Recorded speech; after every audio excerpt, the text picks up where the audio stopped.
Welcome to this quick tutorial on using the Classify AI feature in Aid4Mail 6. In just a few steps, you'll learn how to enter your provider's API key, set up a classification prompt, and configure the target format to organize emails effectively. First, let's enter the API key for your chosen AI provider. In Aid4Mail, go to App Settings from the left side panel or under the View menu item in the toolbar, select App Settings.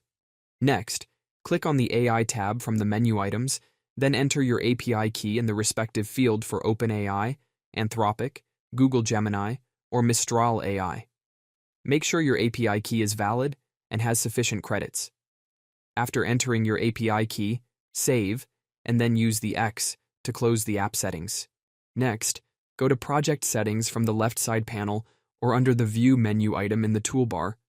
Now in the Project Settings, select the AI tab. Here, you'll see options for Filter, Classify, and Analyze. Go to Classify. First, select your AI model in the Model drop-down list. Then, in the Prompt field, you can either write your own classification prompt or select a pre-written one using Open.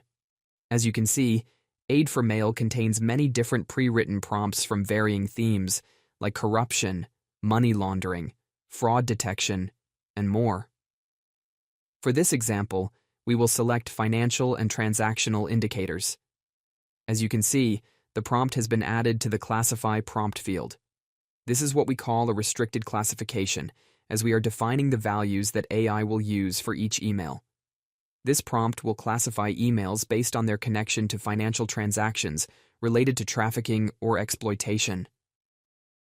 The list of categories provides a list of allowed categories that the AI model will use to choose the best fit for each email.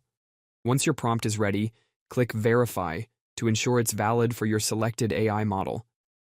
This may incur a small cost each time the feature is used. If necessary, you can temporarily change the AI model for a more intelligent one for better analysis.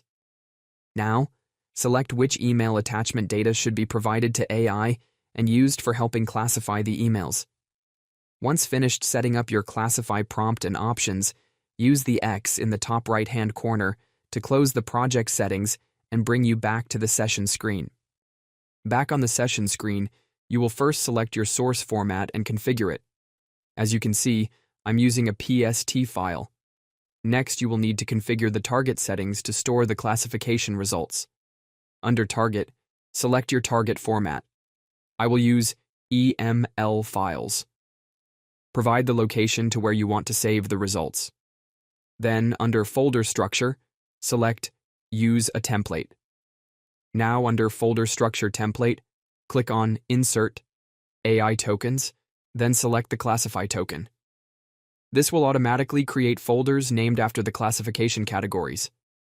I also recommend creating a custom file naming template for the EML files.